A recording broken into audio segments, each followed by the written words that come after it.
بسم اللہ الرحمن الرحیم نحمد اللہ تعالی ونصلی علی رسولہ الکریم اما بعد۔ الحمدللہ آج کی تراویح میں ہمارے 23 پارے مکمل ہوئے۔ اللہ رب العزت قبول اور منظور فرماوے۔ سورہ احزاب تک ہماری تفسیر ہوئی تھی، اس کے بعد سورہ سبا ہے۔ یہ وہ صورت ہے جو مکہ المکرمہ میں نازل ہوئی ہے، اور اس صورت کے شروع میں بھی الحمدللہ کا لفظ ہے۔ سورہ فاتحہ کی تفسیر میں یہ بات آئی تھی کہ قرآن پاک میں اللہ رب العزت نے 5 صورتیں ایسی نازل فرمائی ہے جن صورتوں کے شروع میں الحمدللہ کا لفظ ہے۔ اس میں ایک تو سورہ فاتحہ ہی ہے، ایک سورہ کہف ہے، اور ایک یہ ہے سورہ سبا، پھر اس کے بعد ایک صورت آ رہی ہے سورہ فاطر۔ تو یہ صورتوں کے شروع میں الحمدللہ کا جو لفظ ہے، اس سے اللہ رب العزت کی تعریف مراد ہے۔ اچھا، ان صورتوں میں اللہ رب العزت نے خاص طور پر اپنی خلقت کو بیان فرمایا، اپنی قدرت کو بیان فرمایا۔ اللہ رب العزت نے جو مخلوقات پیدا فرمائی ہے، وہ مخلوقات 2 قسم کی ہے۔ ایک تو ہوتی ہے ایجاد اور ایک ہوتی ہے بقا۔ ایجاد کا مطلب ہوتا ہے کوئی چیز پہلے نہیں تھی، اس کو وجود بخشنا، یہ اللہ کی صفت ہے۔ جیسے زمین پہلے نہیں تھی، زمین کو وجود بخشا۔ آسمان پہلے نہیں تھا، آسمان کو وجود بخشا۔ انسان نہیں تھا، انسان کو وجود بخشا۔ تو یہ صفت ایجاد، یہ اللہ رب العزت کی صفت ہے۔ اور مخلوق کی خلقت کی دوسری جو قسم ہے وہ ہے بقا، یعنی موجود ہونے کے بعد، ایجاد کرنے کے بعد کچھ مخلوقات تو ایسی ہے جو فنا ہو گئی، اور کچھ مخلوقات ایسی ہے جو باقی ہیں اور باقی رہے گی۔ جیسے زمین کو اللہ رب العزت نے جب سے پیدا کیا، ابھی تک کیا ہے؟ زمین باقی ہے۔ آسمان کو جب سے اللہ رب العزت نے پیدا کیا، آسمان ابھی تک کیا ہے؟ باقی ہے۔ ایسے ہی اللہ رب العزت نے کائنات کے اندر بہت ساری مخلوقات کا نظام بقا کے ساتھ چلایا ہے، اور بہت ساری مخلوقات ایسی ہے جو فنا ہو جائے گی۔ جیسے جاندار جتنی بھی چیزیں ہیں کہ ان کو وجود بھی بخشا اللہ رب العزت نے، لیکن ایک نہ ایک دن وہ کیا ہو جائیں گے؟ فنا ہو جائیں گے، انتقال کر جائیں گے۔ اچھا، جو مخلوقات باقی ہیں ان کے اندر بھی اللہ رب العزت نے فنائیت کی صفت رکھی ہے، لیکن ایک وقت مقررہ کے بعد ایک لمبا عرصہ گزر جائے گا، جیسے قیامت طاری ہوگی، تو وہ اس وقت پھر یہ زمین بھی اللہ رب العزت ختم فرما دے گا، آسمان بھی اللہ رب العزت ختم فرما دے گا۔ تو بہرحال اللہ رب العزت نے ان صورتوں کے اندر انہی 2 مخلوقات کا زیادہ تذکرہ فرمایا۔ اچھا، پھر اس کے اندر بھی 2 قسمیں ہیں، تو آخرت کے اعتبار سے، دنیا کے اعتبار سے، ظاہر کے اعتبار سے، باطن کے اعتبار سے۔ دنیاوی نعمتیں، مخلوقات، جیسے اللہ رب العزت نے انسان کے لیے کھانے کے لیے کھانے کا انتظام کر دیا، پینے کے لیے پانی کا انتظام کر دیا، یہ سب اللہ رب العزت کا نظام ہے۔ اور یہی انسان اگر دنیا کے اندر رہتے ہوئے اللہ کی نعمتوں کا استعمال کر کے جب اس کا شکر گزار بندہ بنے گا، تو پھر اللہ رب العزت اسی بندے کو آخرت میں بھی نعمتیں عطا فرمائے گا۔ تو دنیاوی نعمتیں، اخروی نعمتیں، دنیا کی اللہ رب العزت کی قدرتیں، آخرت کی قدرتیں، اللہ رب العزت نے ان 5 صورتوں میں زیادہ تر اس مضمون کو بیان فرمایا ہے۔ تو بہرحال یہ سورہ سبا کے اندر بھی زیادہ تر اللہ رب العزت کی مخلوقات، اور اس میں خاص طور پر ایک نبی ہے حضرت داؤد علیہ السلام، ان کے معجزے کو بھی اللہ رب العزت نے بیان فرمایا، جیسا کہ گزر چکا تھا کہ حضرت داؤد علیہ السلام کے ہاتھ میں لوہا کیا ہو جاتا تھا؟ بالکل موم بن جاتا تھا، اور موم جس طریقے سے اس کو دبا دیا جاتا ہے یا اس کو مروڑ دیا جاتا ہے، اس کو موڑ دیا جاتا ہے، اسی طریقے سے اس کا آکار تیار ہوتا ہے۔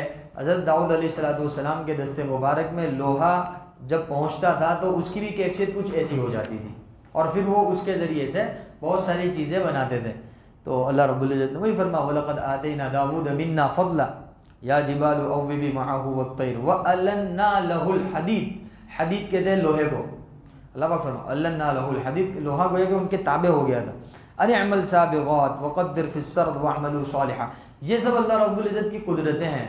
اللہ رب العزت بیان فرماتا ہے، اللہ پاک فرماتا ہے کہ دیکھو حضرت داؤد بھی انسان ہی ہے اور تم بھی انسان ہو، لیکن تم دونوں میں نمایاں فرق ہم نے کر دیا کہ ایک عام انسان ہے اور ایک نبی ہے۔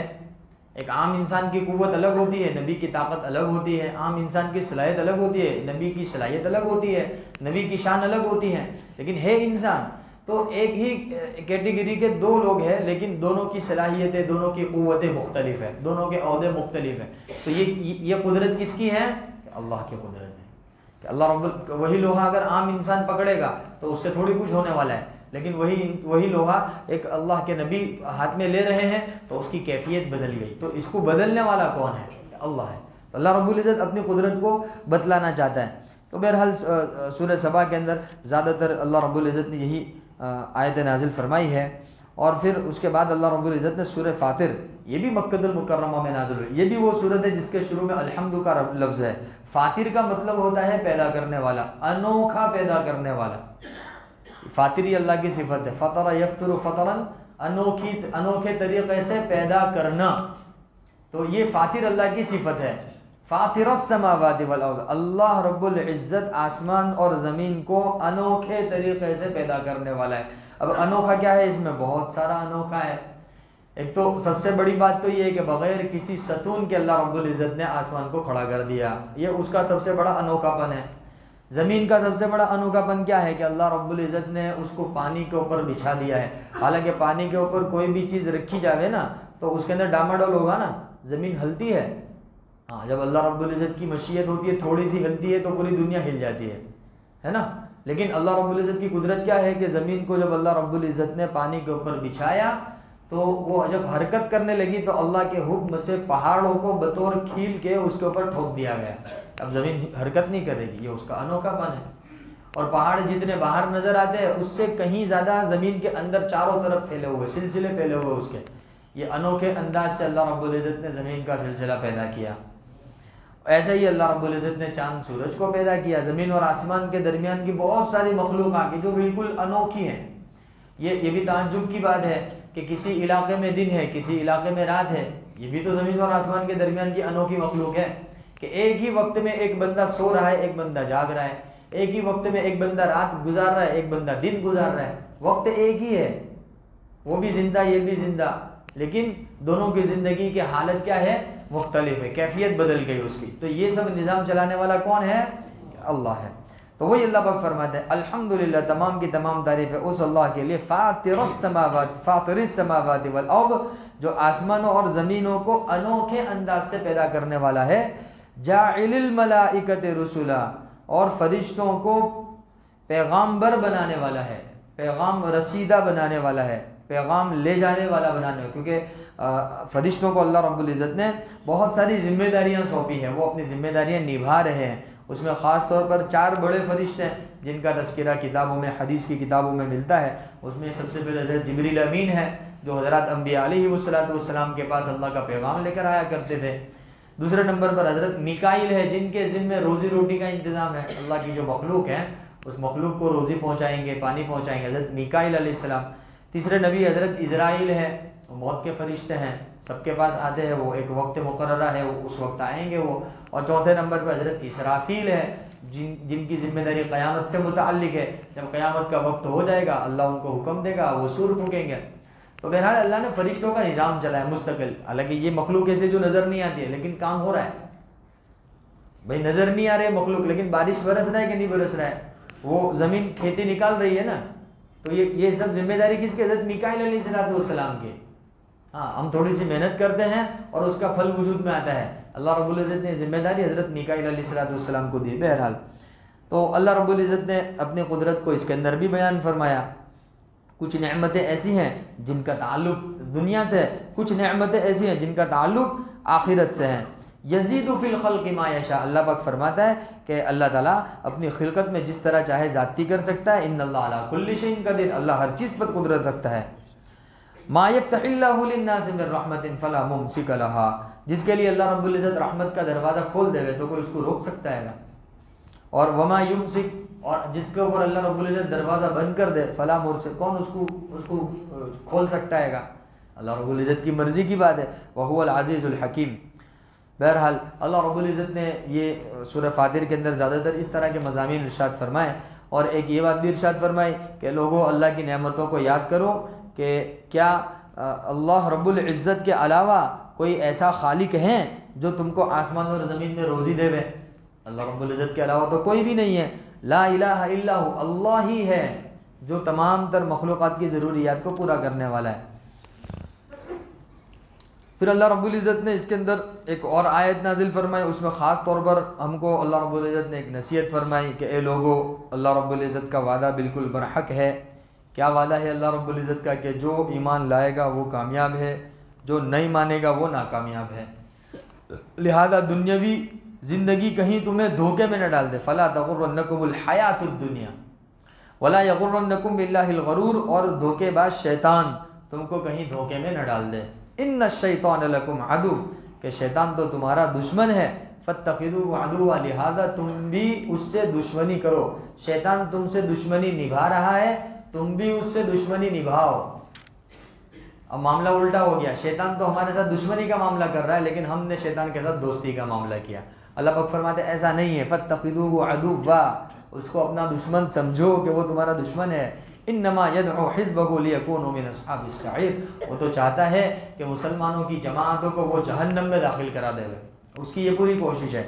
تو اللہ پاک نے ایمان والوں سے ایمان والوں کو نصیحت فرمائی، وہ کہا کہ جو کافر ہوں گے ان کے لیے سخت عذاب ہے، اور جو ایمان لے آئیں گے، اچھا عمل کریں گے، لہم مغفرہ، ان کے لیے مغفرت بھی ہے اور اجر کبیر بھی ہے، بہت بڑا اجر بھی ہے۔ اس سورہ فاطر کے اندر اللہ رب العزت نے ایک اور آیت بہت زیادہ اہم نازل فرمائی، اس میں فرمایا کہ ہم نے کتاب کی وحی بیان فرمائی حضرت محمد صلی اللہ علیہ وسلم پر، اور وہ جو کتاب ہے وہ بالکل صحیح ہے، حق ہے۔ وَالَّذِي أَوْحَيْنَا إِلَيْكَ، اے نبی جی جو کتاب ہم نے آپ پر وحی کے ذریعے نازل کی ہے، هُوَ الْحَقُّ، وہ کتاب بالکل برحق ہے، مُصَدِّقًا لِمَا بَيْنَ يَدَيْهِ، وہ پچھلی کتابوں کی اور جتنی بھی چیزیں ہیں اللہ کی جانب سے نازل ہوئی ہے سب کی تصدیق کرنے والی ہے یہ کتاب۔ اب یہ جو کتاب اللہ رب العزت نے نازل فرمائی ہے، تو کیا اس کتاب کا علم اور اس کتاب کا فہم سب کو عطا کیا گیا ہے؟ تو اللہ پاک نے ارشاد فرمایا ثم اورثنا الکتاب الذین اصطفینا من عبادنا، کہ نہیں ہم نے اپنے بندوں میں سے کچھ لوگوں کو منتخب کیا ہے جن کو ہم نے اس کتاب سے نوازا ہے۔ حضرت آدم علیہ السلام کی اولاد تو بہت بڑی نا، لیکن قرآن پاک صرف حضرت محمد صلی اللہ علیہ وسلم کی امت کو عطا کیا گیا نا۔ حضرت محمد صلی اللہ علیہ وسلم کی امت کے علاوہ جتنی بھی امتیں گزری ہیں ان کو قرآن پاک نہیں دیا گیا، لیکن اللہ رب العزت کا احسان ہے، اللہ رب العزت کا کرم ہے کہ اللہ رب العزت نے ہمارا شمار اس امت میں فرمایا کہ جن کو قرآن پاک کی دولت سے نوازا۔ تو گویا کہ اللہ رب العزت نے امت محمدیہ کا انتخاب کیا ہے، چنا ہے۔ وہی فرما رہے ثم اورثنا الکتاب الذین اصطفینا من عبادنا، اللہ کے بندے تو بہت سارے ہیں لیکن ان بندوں میں اللہ رب العزت نے امت محمدیہ کا انتخاب کیا، اور اس میں بھی خاص طور پر ایمان والے، اور ایمان والوں میں بھی خاص طور پر اس کتاب کو پڑھنے والے، سمجھنے والے، اس پر عمل کرنے والے۔ اصطفینا من عبادنا، اب اگر صرف پوری امت مسلمہ مراد لی جائے جس کو قرآن پاک دیا گیا ہے، تو فمنہم ظالم لنفسہ، امت مسلمہ میں بہت سے لوگ تو وہ ہے جو قرآن پاک سے دور ہوئے اور انہوں نے اپنی جانوں پر ظلم کیا۔ ومنہم مقتصد، اور کچھ لوگ تو وہ ہے کہ جو قرآن پاک پر عمل کرتے ہیں، قرآن پاک کو سمجھنے کی کوشش کرتے ہیں۔ ومنہم سابق بالخیرات، اور اس میں بہت اعلیٰ درجہ ان لوگوں کا ہے جو قرآن پاک پر عمل تو کرتے ہی بلکہ اس کا حق ادا کرتے تھے، اور سابق بالخیرات نیکی کے کاموں میں بہت تیزی سے سبقت کرنے والے ہیں، بہت تیزی سے بڑھنے والے ہیں، باذن اللہ، اللہ کے حکم سے۔ ذالک هو الفضل الکبیر، گویا کہ یہ امت کے تین طبقے اللہ رب العزت نے بیان فرمائے۔ کون سا طبقہ؟ پہلا طبقہ فمنہم ظالم لنفسہ، اللہ کی ذات سے امید ہے کہ جو لوگ قرآن سے دور ہوئے، مرنے سے پہلے اللہ رب العزت نے چاہا تو دین کی محنت کی برکت سے وہ بھی قریب آ جائیں گے انشاءاللہ تعالی۔ اور ومنہم مقتصد، وہ تو ہے ہی، اور اللہ رب العزت ان کو آگے بڑھنے کی توفیق عطا فرمائے گا انشاءاللہ تعالی۔ اور ومنہم سابق بالخیرات، یہ جو تیسرا درجہ ہے بہت اعلیٰ درجہ ہے، جیسے صحابہ کرام کی مقدس جماعت، تابعین کی مقدس جماعت، تبع تابعین کی مقدس جماعت، علماء حقانی، علماء ربانی، علماء دیوبند، کہ یہ وہ حضرات ہیں جو سابق بالخیرات ہیں، جنہوں نے قرآن پاک کو پڑھا بھی، سمجھا بھی، عمل بھی کیا، دوسروں تک بھی پہنچایا، اور دوسروں کی زندگیوں میں کس طریقے سے اللہ کا دین آ جاوے اس کی فکریں بھی انہوں نے کی۔ یہ بہت اعلیٰ طبقہ ہے۔ اب ہر ایمان والے کی یہ اندر کی فکر ہونی چاہیے کہ میں ابھی فمنہم ظالم لنفسہ پہلے والے طبقے میں ہوں، فار ایگزامپل، تو اب میں ترقی کر کے منہم مقتصد میں پہنچوں، پھر ترقی کرتے منہم سابق بالخیرات کے اندر پہنچوں۔ ایک اندر کی تڑپ ہوتی تو پھر اللہ رب العزت کی جانب سے اسباب پیدا کیے جاتے ہیں۔ بہرحال اللہ رب العزت نے ان سب صفتوں کو بیان فرمانے کے بعد ایک سورہ فاطر کی جو بالکل آخری آیت ہے اس کے اندر ایک لفظ استعمال فرمایا اللہ پاک نے کہ ہم نے تو شریعت نازل کر دی ہے، پھر بھی اگر تم شریعت کو فالو نہیں کرو گے اور تمہارے شریعت کو فالو نہ کرنے کی وجہ سے اگر اللہ رب العزت تمہاری پکڑ کرنے پر آ جاوے، وَلَوْ يُؤَاخِذُ اللَّهُ النَّاسَ، اگر اللہ رب العزت لوگوں کی بدعمالیوں کی وجہ سے ان کی پکڑ کرنا شروع کر دے وے، مَا تَرَكَ عَلَى ظَهْرِهَا مِن دَابَّةٍ، تو پھر زمین پہ کوئی جاندار نہیں بچے گا، زمین پر کوئی بھی جاندار نہیں بچے گا۔ یہ تو گویا کہ اللہ رب العزت کیا دے رہے ہیں؟ ڈھیل دے رہے ہیں۔ اللہ رب العزت معافی کا معاملہ کر رہے، درگزر کا معاملہ کر رہے، اور قرآن پاک میں کئی جگہوں پر اللہ رب العزت نے اس طرح کی آیت نازل فرمائی۔ یہاں بھی اللہ رب العزت فرما رہے ہیں وَلَوْ يُؤَاخِذُ اللَّهُ النَّاسَ بِمَا كَسَبُوا، اور اگر اللہ رب العزت لوگوں کی پکڑ کر لے وے بِمَا كَسَبُوا، ان کے اعمال کی وجہ سے، مَا تَرَكَ عَلَى ظَهْرِهَا مِن دَابَّةٍ، تو پھر زمین پر کوئی جاندار رینگنے والا نہیں بچے گا، چلنے والا کوئی نہیں بچے گا۔ لیکن وَلَٰكِن يُؤَخِّرُهُمْ إِلَىٰ أَجَلٍ مُّسَمًّى، اللہ رب العزت نے ایک متعینہ وقت تک لوگوں کو ڈھیل دے رکھی ہے، وقت دے رکھا ہے کہ چلو آج نہیں تو کل توبہ کر لیں گے، کل نہیں تو پرسوں توبہ کر لیں گے، مرنے سے پہلے تک کا ٹائم دیا اللہ رب العزت نے کہ وہاں تک کیا کر لیں گے؟ یہ توبہ کر لیں۔ فَإِذَا جَاءَ أَجَلُهُمْ، لیکن پھر بھی وقت مقررہ آ جاتا ہے تو فَإِنَّ اللَّهَ كَانَ بِعِبَادِهِ بَصِيرًا، تو اللہ رب العزت اپنے بندوں کے حالات کو اچھی طرح دیکھنے والا ہے۔ یہ سورہ فاطر کی بالکل آخری آیت ہے۔ اس کے بعد سورہ یاسین شروع ہوتی ہے۔ یاسین جو لفظ ہے یاسین، اس کا معنی کیا ہے یہ تو اللہ ہی جانتا ہے، کیونکہ اس کا بھی شمار حروف مقطعات میں ہوتا ہے۔ الف لام میم کی تفسیر کے اندر تفصیل کے ساتھ یہ بات آئی تھی کہ حروف مقطعات جن صورتوں کے شروع میں حروف ہے ان کا معنی کیا ہے اللہ ہی بہتر جانتا ہے، اس کے علاوہ کوئی نہیں جانتا اللہ کے علاوہ۔ اس لیے ہم تو یہاں یوں کہہ دیں گے اللہ اعلم بمرادہ، کہ اس کا معنی اور اس کی مراد کیا ہے وہ اللہ ہی بہتر جانتا ہے۔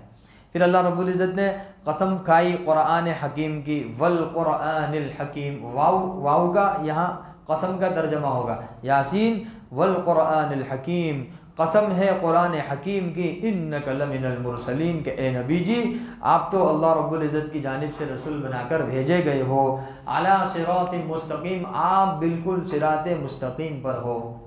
یہ کفار مکہ کے لیے جواب ہے جو کہا کرتے تھے کہ تم نے ہمارے درمیان پھوٹ ڈال دی، تم ایک اللہ کی طرف بلاتے ہو، تم نے لوگوں کو گمراہ کر دیا، نعوذ باللہ من ذالک۔ اللہ کے نبی صلی اللہ علیہ وسلم کے سلسلے میں طرح طرح کی گفتگو کرتے تھے۔ اللہ رب العزت نے کہا ایسا نہیں ہے، ہمارے نبی بالکل صحیح راستے پر ہے، اور ہمارے نبی نے جو دین کی دعوت دی ہے وہ بالکل برحق ہے۔ لِتُنذِرَ قَوْمًا لِتُنذِرَ قَوْمًا مَّا أُنذِرَ آبَاؤُهُمْ فَهُمْ غَافِلُونَ، تاکہ آپ اپنی قوم کو ڈرائیں جیسا کہ میں نے ان کے آبا و اجداد کو ڈرایا، فَهُمْ غَافِلُونَ، کہ وہ غفلت میں پڑے ہوئے تھے۔ یعنی پہلے بھی اللہ رب العزت نے نبیوں کا سلسلہ چلایا، جس طرح پچھلے لوگوں کو نبی بنا کر بھیجا، جیسے حضرت عیسیٰ علیہ السلام ہے، حضرت موسیٰ علیہ السلام ہے، تو ان کو بھی نبی بنا کر اللہ نے بھیجا تھا، یہ بھی اپنی قوم کے پاس آئے اور جو بتوں کی عبادت میں مشغول تھے ان کو اللہ کے عذاب سے ڈرایا، ان کو سمجھایا کہ ایک اللہ کی عبادت کرنی ہے ورنہ اللہ کی جانب سے پکڑ آئے گی۔ تو اے نبی جی پچھلے انبیاء کی طرح ہم نے تم کو بھی کیا بنا کر بھیجا؟ نبی بنا کر بھیجا، ڈرانے والا بنا کر بھیجا، لہذا جو نہ مانے ان کو اللہ کے عذاب سے ڈراؤ۔ تو یہ یاسین کے اندر اللہ رب العزت نے ایک اور آیت نازل فرمائی ہے جو اللہ کے نبی صلی اللہ علیہ وسلم کو جب کفار مکہ نے قتل کے ارادے سے ان کے مکان کو گھیر لیا تھا، ہجرت کی جو رات تھی، ہجرت کے موقع پر جب اللہ کے نبی صلی اللہ علیہ وسلم کا ارادہ ہوا ہجرت کرنے کا، تو کفار مکہ کو پتہ چلا کہ بھئی یہ نکل جائیں گے تو پھر یہ ہمارے ہاتھ میں نہیں آئیں گے، تو انہوں نے اللہ کے نبی صلی اللہ علیہ وسلم کے گھر کا چاروں طرف سے پہرا دے دیا اور تلواریں لے کر کھڑے ہو گئے اور پکا ارادہ کر لیا کہ آج تو نعوذ باللہ محمد صلی اللہ علیہ وسلم کو کیا کر دیں گے، ہم قتل کر دیں گے۔ لیکن اللہ رب العزت کی شان دیکھیے، اللہ کے نبی صلی اللہ علیہ وسلم نے حضرت علی مرتضیٰ رضی اللہ تعالیٰ عنہ کو اپنے بستر پر سلا دیا اور کہا آپ آرام کیجئے، اور جتنے بھی امانت کی ذمہ داریاں ادا کرنے کی باقی ہے وہ سب ادا کرنے کے بعد آپ بھی تشریف لے آنا مدینہ المنورہ، ہم روانہ ہوتے اللہ کا حکم آپ پہنچائے۔ اللہ کے نبی صلی اللہ علیہ وسلم جب باہر نکلے دیکھا کہ سب کفار جو ہے وہ تلواریں لے کر کھڑے ہوئے اللہ کے نبی کا انتظار کر رہے، اس وقت اللہ کے نبی صلی اللہ علیہ وسلم نے یہ آیت پڑھی یاسین شریف کی، وجعلنا من بین ایدیہم صدا ومن خلفہم صدا فاغشیناہم فہم لا یبصرون۔ اللہ پاک فرماتے ہیں جب حضرت محمد صلی اللہ علیہ وسلم ان کے پاس سے گزرے تو گویا کہ اللہ نے ان کے اور نبی کے درمیان میں ایک دیوار حائل کر دی۔ فاغشیناہم، وہ دیکھ نہیں سکے اللہ کے نبی صلی اللہ علیہ وسلم، حالانکہ وہ سامنے سے گزر رہے ہیں نا، وہ کیا کر رہے ہیں، سامنے سے۔ یہ بھی پتہ چلا، یہ بھی اللہ کی قدرت ہے نا کہ آنکھ کو دیکھنے کی صلاحیت تو دی ہے، لیکن اللہ جب چاہے گا اس صلاحیت کو سلب کر لے گا۔ تو گویا کہ فہم لا یبصرون، فاغشیناہم فہم لا یبصرون، ہم نے حضرت محمد صلی اللہ علیہ وسلم کو ان کے سامنے سے گزارا لیکن ان کی آنکھوں پر پردہ پڑ گیا اور وہ دیکھ نہیں پائے۔ وَسَوَاءٌ عَلَيْهِمْ أَأَنذَرْتَهُمْ أَمْ لَمْ تُنذِرْهُمْ لَا يُؤْمِنُونَ۔ اے نبی جی یہ لوگ بہت زیادہ کٹر ہے کفر میں اور شرک میں، اب آپ ان کو ڈراؤ نہ ڈراؤ ان کے حق میں برابر ہے، یہ ایمان نہیں لانے والے ہیں، لہذا ان کے لیے تو اللہ رب العزت کی جانب سے جو عذاب متعین ہے وہ ان کو پہنچ کر رہے گا۔ پھر اللہ رب العزت نے ایک مثال بھی بیان فرمائی کہ ان کے سامنے اصحاب قریہ کی مثال بیان کیجئے کہ ان کے پاس بھی اللہ کے رسول آئے تھے، سمجھانے کے لیے آئے تھے۔ تو اس واقعے کو اللہ رب العزت نے اس کے اندر بیان فرمایا۔ قصہ مختصر یہ کہ اللہ کے نبی صلی اللہ علیہ وسلم سے پہلے حضرت عیسیٰ کا زمانہ، حضرت عیسیٰ سے پہلے حضرت موسیٰ علیہ السلام کا زمانہ۔ حضرت موسیٰ علیہ السلام کا واقعہ قرآن پاک میں اللہ نے جگہ جگہ بیان فرمایا، ادھر بھی اس واقعے کی طرف اشارہ فرمایا، وَجَاءَ مِنْ أَقْصَى الْمَدِينَةِ رَجُلٌ يَسْعَىٰ۔ بہرحال یہ 22واں پارہ پورا ہوا، پھر 23واں پارہ جو آج کی تراویح میں پڑھا گیا وَمَا لِيَ لَا، تو سورہ یاسین کا 1.5 رکوع جو ہے وہ 22ویں پارے میں ہے، 1.5 رکوع تقریباً، اور پھر دوسرا رکوع جو آدھا وہ وَمَا لِيَ لَا أَعْبُدُ الَّذِي، یہ 23واں پارہ یہاں سے شروع ہوتا ہے۔ اس کے اندر بھی اللہ رب العزت نے ایک آیت خاص طور پر نازل فرمائی ہے، بہت اہم آیت ہے کہ قیامت کے دن اللہ رب العزت جو ایمان والے ہیں، قرآن پاک والے ہیں، ان سے تو کہے گا سلام قولا من رب الرحیم، کہ ان کے اوپر اللہ کی جانب سے کیا ہو، سلامتی ہو۔ وَامْتَازُوا الْيَوْمَ أَيُّهَا الْمُجْرِمُونَ، اور جو مجرم ہیں جنہوں نے اللہ کے علاوہ دوسروں کے سامنے سجدے کیے، اللہ کے علاوہ دوسروں کی عبادت کرتے رہے، دوسروں کو مانتے رہے، اللہ کا انکار کر بیٹھے، قرآن کا انکار کر بیٹھے، تو ایسے مجرموں کو الگ کر دیا جائے گا۔ وَامْتَازُوا الْيَوْمَ، اعلان ہوگا، وَامْتَازُوا الْيَوْمَ أَيُّهَا، او مجرموں آج جدا ہو جاؤ، وامتاز جدا ہو جاؤ، کہ ایمان والوں کے ساتھ تمہارا کوئی لینا دینا نہیں۔ پھر اللہ رب العزت ان سے سوال کرے گا، اے آدم کی اولاد، کیا میں نے تم سے عہد نہیں کیا تھا کہ تم شیطان کی عبادت نہیں کرو گے؟ لیکن کیا ہوا کہ تم شیطان کی عبادت کے اندر مشغول ہو گئے۔ اِنَّهُ لَكُمْ عَدُوٌّ مُّبِينٌ، ہم نے کہا تھا کہ شیطان تمہارا کھلا ہوا دشمن ہے، اور ہم نے یہ بھی کہا تھا کہ ان اعبدونی، کہ تم میری ہی عبادت کرو گے، اور میری عبادت کرنا ہی سیدھا راستہ ہے۔ لیکن اضل منکم جبلا کثیرا، شیطان نے تم میں سے ایک بڑی جماعت کو کیا کر دیا، گمراہ کر دیا۔ اس لیے دیکھو ایمان والوں کی تعداد کم ہے نا، کافروں کی تعداد بہت زیادہ ہے۔ اللہ رب العزت فرما رہے اضل منکم جبلا کثیرا، ایک بڑے مجمع کو شیطان نے کیا کر دیا، کفر میں لگا دیا۔ فلم تکونوا تعقلون، تم کو اتنی سمجھ نہیں ہے کہ زمین اور آسمان کا پیدا کرنے والا شیطان کہاں سے آ گیا تو اس کی تم عبادت میں لگ گئے؟ اس کا پیدا کرنے والا تو اللہ ہے۔ جب اللہ ہے اس کا پیدا کرنے والا، تو عبادت کس کی ہونی چاہیے؟ اللہ کی ہونی چاہیے۔ تو پھر اللہ رب العزت کہے گا کافروں سے، ہادہ جہنم التی، دیکھو یہ وہ جہنم ہے جن کا تم سے وعدہ کیا جاتا تھا، اور تم دنیا کے اندر مزے اڑا رہے تھے، تم کو سمجھایا گیا، بتلایا گیا، لیکن تمہاری سمجھ میں نہیں آئی۔ اب آ جاؤ، ہادہ جہنم التی کنتم توعدون، یہ وہ جہنم ہے کہ جس کا تم سے وعدہ کیا گیا تھا۔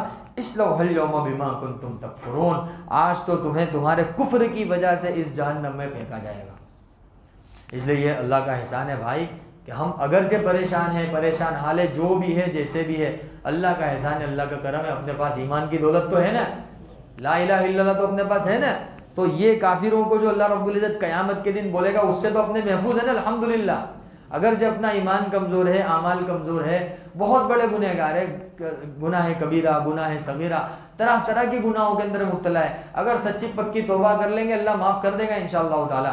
لیکن یہ اللہ کا احسان ہے کہ ہم کافر نہیں ہے، اللہ کا احسان ہے کہ ہم مشرک نہیں ہیں، اللہ کا احسان ہے ہم ایمان والے، کلمے والے۔ تو یہ اس جملے سے تو انشاءاللہ تعالی ہماری حفاظت ہے۔ آخرت میں اس جملے سے انشاءاللہ. لہذا یہ غیروں کو دیکھ کر رال ٹپکانے کی ضرورت نہیں ہے کہ ان کے پاس تو ایسا ہے ایسا ٹھاٹ ہے ویسا ٹھاٹ ہے، یہ ہے، کوئی ضرورت نہیں ہے. یہ آیت دیکھو دل کو سکون ملے گا. امتاز اليوم ایھا المجرمون، اے مجرموں آج ایمان والوں سے الگ ہٹ جاؤ. الم اعہد الیکم یا بنی آدم، کیا میں نے تم سے اس بات کا عہد نہیں لیا تھا کہ تم شیطان کی عبادت نہیں کرو گے، وہ تمہارا کھلا ہوا دشمن ہے اور تم میری عبادت کرو گے. تو بتاؤ ہم نے اللہ کی عبادت کی کہ نہیں کی؟ ھذا صراط مستقیم. ہم لوگ الحمدللہ صراط مستقیم پر ہے یا نہیں ہے؟ الحمدللہ ہے. تو یہ خطاب کن لوگوں سے؟ کافروں کے. پھر اللہ پاک فرماتا ہے ھذہ جہنم التی، آ جاؤ کہ یہ جہنم ہے جس کا تم سے وعدہ کیا گیا تھا. اصلوھا اليوم بما کنتم تکفرون، آج تمہارے کفر کی وجہ سے اس جہنم میں تم کو داخل کر کے رہیں گے. اچھا ان کے خلاف گواہی کون دے گا؟ کافروں کے خلاف. کہ اللہ پاک فرماتا ہے الیوم نختم علی افواہہم، آج تمہارے منہ کو، تمہاری زبان کو مہر لگا دی جائے گی. وَتُكَلِّمُنَا أَيْدِيهِمْ، اور کافروں کے ہاتھ گواہی دیں گے کہ انہوں نے اللہ کے علاوہ کے سامنے کس طریقے سے اس کو پھیلایا. وَتَشْهَدُ أَرْجُلُهُمْ بِمَا كَانُوا يَكْسِبُونَ، اور کس طریقے سے ان کے پیر اللہ کی نافرمانیوں میں چلے. تو گویا کہ اللہ پاک یہ خطاب کر رہا ہے کہ قیامت کے دن زبان پر مہر لگا دی جائے گی اور انسان کے اعضاء اس کے خلاف کیا دیں گے؟ گواہی دیں گے. اللہ تعالی ہماری حفاظت فرماوے. تو یہ بہت اہم مضمون ہے جس کو اللہ رب العزت نے سورہ یاسین کے اندر ارشاد فرمایا. اور اخیر کی جو آیت ہے وہ خاص طور پر ایسے لوگوں کے لیے اللہ رب العزت نے نازل فرمائی ہے جن کا کہنا ہے کہ دنیا خود بخود پیدا ہو گئی ہے اور زمین اور آسمان کا نظام خود بخود چل رہا ہے، دن بھی خود بخود ہو رہا ہے، رات بھی خود بخود ہو رہی ہے. تو ایسا جو عقیدہ رکھنے والے آج کے زمانے میں یا قیامت تک کے جتنے بھی پیدا ہوں گے نا، ان سب لوگوں کو اللہ رب العزت نے یہ بات ارشاد فرما دی ہے کہ ایسا نہیں ہے، یہ سب اللہ کے حکم سے چلتا ہے. تم کو سمجھ میں آوے کہ نہ آوے، اللہ کا حکم ہوتا ہے تو یہ سب چیزیں چلتی ہے. انما امرہ، کہ اللہ کا حکم تو یہ ہے، اذا اراد شیئا، جب بھی وہ کسی چیز کا ارادہ کرتا ہے، ان یقول لہ کن فیکون، وہ صرف کن کہتا ہے وہ چیز وجود میں آ جاتی ہے. اللہ رب العزت نے امر کن سے دنیا کا نظام چلا ہے. اللہ کن کہتا ہے بارش برس جاتی ہے، اللہ کن کہتا ہے انسان کی پیدائش ہو جاتی ہے، اللہ کن کہتا ہے زمینوں کا نظام چلتا ہے. امر کن یہ بہت اہم ہے. تو اللہ رب العزت نے ایسے لوگوں سے یہ کہہ دیا جو جن کا ماننا یہ ہے کہ بھئی سب خود بخود چل رہا ہے. کچھ بھی خود بخود نہیں ہوتا حضرت. خود بخود لقمہ تمہارے منہ میں آ جاتا ہے، خود بخود لقمہ نہیں آ پاتا ہے. تو اتنا بڑا نظام خود بخود کیسے چلے گا؟ آپ اپنی ضرورت پوری کرنے کے لیے محنت کرو، آپ اپنی ضرورت پوری کرنے کے لیے جدوجہد کرو، آپ اپنی ضرورت پوری کرنے کے لیے سب کچھ کرو، اور دنیا کا نظام چلانے کے لیے اللہ کچھ بھی نہ کرے. ہاں تو اللہ پاک نے فرمایا کہ دنیا کا نظام ہم چلاتے ہیں اور ہمارے حکم سے چلتا ہے. فسبحان اللہ، اللہ کہتا ہے فسبحان الذی بیدی، کیا ہی پاک ہے وہ ذات جس کے ہاتھ میں ہر چیز کی ملکیت ہے. ملکوت کل شیء، ہر چیز کی ملکیت کس کے ہاتھ میں؟ اللہ کے ہاتھ میں. وَإِلَيْهِ تُرْجَعُونَ، اور اللہ ہی کی طرف سب کو لوٹ کر جانا ہے. اللہ کر ہمیں بات سمجھ میں آ جائے. بسم اللہ الرحمن الرحیم. اللہم صلی علی محمد النبی الامی وعلی آلہ وسلم تسلیما کثیرا کثیرا. الہکم الہ واحد لا الہ الا هو الرحمن الرحیم. الہکم الہ واحد لا الہ الا هو الرحمن الرحیم. الف لام میم اللہ لا الہ الا هو الرحمن الرحیم. کریم آقا رحمہ کا ہم سب کی خطاؤں سے درگزر فرما، ہمارے حال پہ رحم فرما، پوری امت مسلمہ کے حال پہ رحم فرما، پوری دنیا کے اعتبار سے جہاں کہیں مسلمان پریشان حال ہے سب کی مدد فرما، سب کی نصرت فرما. امت مسلمہ کی جان کی، مال کی، عزت کی، آبرو کی، ایمان کی، اعمال کی حفاظت فرما. آج کی ہماری تراویح کو قبول فرما. آج کی تراویح میں جتنا قرآن پاک پڑھا گیا اس کو قبول فرما، سنا گیا اس کو قبول فرما. پڑھنے میں سننے میں جو غلطی کوتاہی ہو معاف فرما. رب ذوالجلال جو پڑھا جو سنا اس کا جتنا بھی ثواب ملا، سب سے پہلے حضرت محمد صلی اللہ علیہ وسلم کو، حضرت محمد صلی اللہ علیہ وسلم کی تمام آل اولاد کو، تمام انبیاء علیہ السلام، تمام صحابہ کرام، تابعین، تابعین، علماء حقانی، علماء ربانی، غرض پوری امت مسلمہ کی پاکیزہ ارواح کو اس کا ثواب پہنچا دے. یا رب صلی وسلم دائما ابدا علی حبیبک خیر الخلق کلہم. جزا اللہ عنا محمدا ما هو اہلہ صلی اللہ علیہ وسلم برحمتک یا